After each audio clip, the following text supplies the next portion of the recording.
नमस्कार दोस्तों, मैं डॉक्टर सिद्धार्थ तुर्कर, आपका कैंसर एक्सपर्ट। आज मैं फिर कैंसर से जुड़ी एक महत्वपूर्ण जानकारी लेकर आया हूं। आज हम ये डिस्कस करेंगे कि कीमोथेरेपी के साइड इफेक्ट्स क्यों होते हैं, किस किस प्रकार की होती हैं ये दवाइयाँ, इन्हें किस प्रकार से दिया जाता है। तो चलिए समझते हैं। देखिए, मैंने अपने पुराने वीडियो में भी बताया था कि कीमोथेरेपी की जब मैं बात कर रहा हूँ तो जनरली इनमें 3 प्रकार की दवाइयाँ आती हैं जिन्हें ब्रॉड कैटेगरी में मैंने बांटा है। एक है साइटोटॉक्सिक ड्रग्स, जो बॉडी के नॉर्मल सेल्स के लिए भी टॉक्सिक है। Cyto means cells, toxic means poisonous, मतलब ऐसी दवाइयां जो बॉडी के नॉर्मल सेल्स के लिए पॉइजनस है। दूसरी जो दवाइयां आती हैं इसमें, वो आती है टारगेटेड ड्रग, मतलब कि वो किसी स्पेसिफिक टारगेट को पकड़ के उस पर अटैक करती हैं।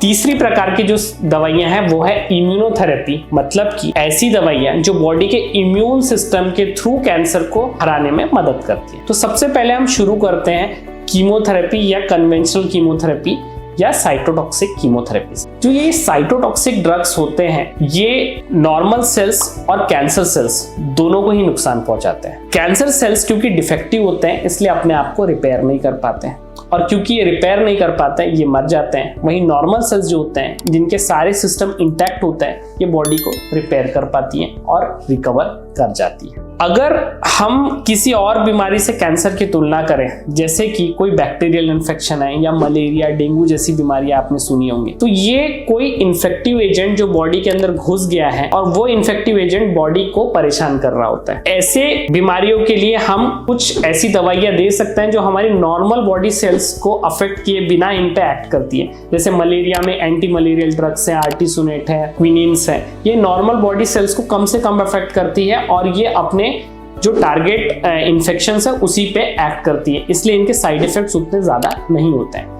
लेकिन जब हम कैंसर की बात करते हैं, इसके सेल्स जो होता है ये हमारे नॉर्मल बॉडी सेल्स से ही उत्पन्न होती है, इसलिए इनकी जो सिमिलैरिटी होती है वो नॉर्मल बॉडी सेल्स से बहुत ज्यादा होती है। इसी के लिए इसके लिए जो दवाई यूज हुई स्टार्टिंग में साइटोटॉक्सिक ड्रग, वो दवाइयों के भी काफी सारे साइड इफेक्ट देखे गए क्योंकि वो नॉर्मल सेल्स पे भी एक्ट कर रही थी। अब इनका मेन साइड इफेक्ट क्या क्या होता है? देखिए, लगभग हर एक प्रकार की कीमोथेरेपी का जो एक कॉमन साइड इफेक्ट होता है वो ये है कि वो खून की कमी पैदा करता है। दूसरा जो साइड इफेक्ट जो बहुत कॉमनली देखा जाता है ये जीआई डिस्टर्बेंसेस, मतलब पेट की जो तकलीफ है इसको थोड़ा सा बढ़ाता है। तो ये 2 साइड इफेक्ट्स ही इतने ज्यादा कॉमन क्यों है? इसका रीजन ये है कि ऐसे कोई भी सेल्स जो रैपिडली डिवाइड कर रहे हैं, तो कैंसर सेल्स भी ऐसे, मैंने आपको एकदम शुरुआत की वीडियो में बताया था कि कैंसर सेल्स बिना जरूरत के डिवाइड कर रहे होते हैं, तो इनमें रेट ऑफ डिवीजन जो होता है ये फास्ट होता है। लेकिन बॉडी में कुछ ऐसे नॉर्मल सेल्स भी होते हैं जिनको अपने आप को रिप्लेनिश करने के लिए बार बार डिवाइड होते रहना पड़ता है। उसमें हमारे खून के सेल्स भी आते हैं क्योंकि बॉडी कंटिन्यूअस एक वॉर स्टेट में रहती है,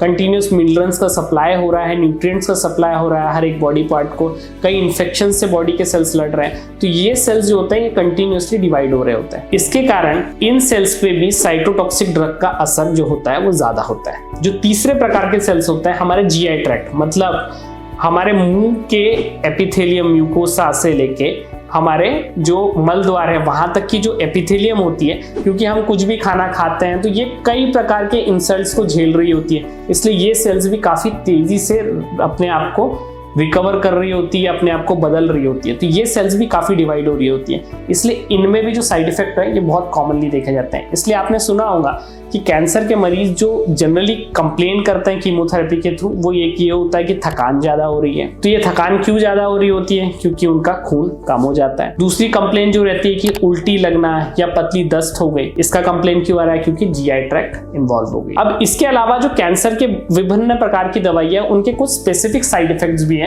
जो कि हम आगे किसी और वीडियो में डिटेल में डिस्क्राइब करेंगे। अब हम चलते हैं कि जो टारगेटेड ट्रीटमेंट है इसका क्या बेनिफिट है साइटोटॉक्सिक ड्रग्स के ऊपर। तो जैसे मैंने बताया कि कैंसर सेल्स और हमारे नॉर्मल सेल्स में काफी ज्यादा सिमिलैरिटी होती है, तो ये सिमिलैरिटी के कारण जो दवाइयां दी जाती है वो नॉर्मल सेल्स को भी हिट करती है। लेकिन जब हम एक टारगेटेड ड्रग देते हैं, टारगेटेड जो ट्रीटमेंट होता है वो ऐसे किसी रिसेप्टर को टारगेट करता है जो कैंसर सेल्स के लिए स्पेसिफिक है।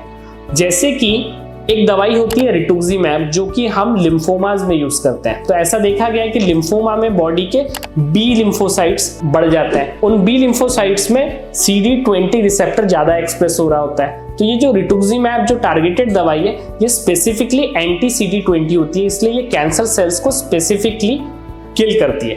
हालांकि इतनी स्पेसिफिसिटी नहीं होती कि सिर्फ कैंसर सेल से किल्स होते हैं, लेकिन जो कोलेटरल डैमेज होता है वो रिलेटिवली लेस होता है as compare to cytotoxic drugs. अब हम तीसरे प्रकार की ट्रीटमेंट पे आते हैं जिसे हम इम्यूनोथेरेपी कहते हैं। इम्यूनोथेरेपी में मैं जैसे पिछले वीडियो में भी बता चुका हूं, ये बॉडी के इम्यून सिस्टम के थ्रू एक्ट करती है। इसमें जो सबसे कॉमन है वो है checkpoint inhibitors. Checkpoint inhibitors means, checkpoint क्या है? तो जो कैंसर सेल्स होती हैं वो कुछ ऐसे रिसेप्टर्स को एक्सप्रेस करती है जिसको नॉर्मल बॉडी के जो डिफेंस सिस्टम है वो उसको डिटेक्ट करता है और उसके बाद उसके ऊपर एक्ट नहीं करता है। तो चेक पॉइंट इनहिबिटर्स दवाइयां ऐसी होती है, ये इन चेक पॉइंट्स को क्लोज कर देती हैं ताकि नॉर्मल जो बॉडी की डिफेंस की सेल्स होती है ये ट्यूमर के अंदर जाके उसको डिस्ट्रॉय कर सके। ये एक प्रकार की इम्यूनोथेरेपी हो गई। दूसरी प्रकार की इम्यूनोथेरेपी होती है कैंसर वैक्सीन्स। मतलब बॉडी के इम्यून सिस्टम को हम इस तरीके से डेवलप कर रहे हैं वैक्सीन्स के थ्रू कि वो कैंसर से लड़ सके या उसको ज्यादा डेवलप होने के पहले ही मार चुके हैं। इसके अलावा कुछ ऐसे भी दवाइयाँ बनाई जा रही है जिसका अभी तो इतना प्रचलन नहीं है, लेकिन नियर फ्यूचर हम ये देखने वाले हैं कि कैंसर में ये दवाइयाँ भी काम आएंगी, जिसे हम CAR T सेल थेरेपी कहते हैं, जिसमें बॉडी के टी सेल्स जो कि एक प्रकार के लिम्फोसाइट्स हैं जो रोगों से लड़ते हैं उनको मॉडिफाई किया जाता है और उनको कैंसर से लड़ने की शिक्षा दी जाती है और बॉडी में भेज दिया जाता है ताकि वो कैंसर को डिस्ट्रॉय कर सके।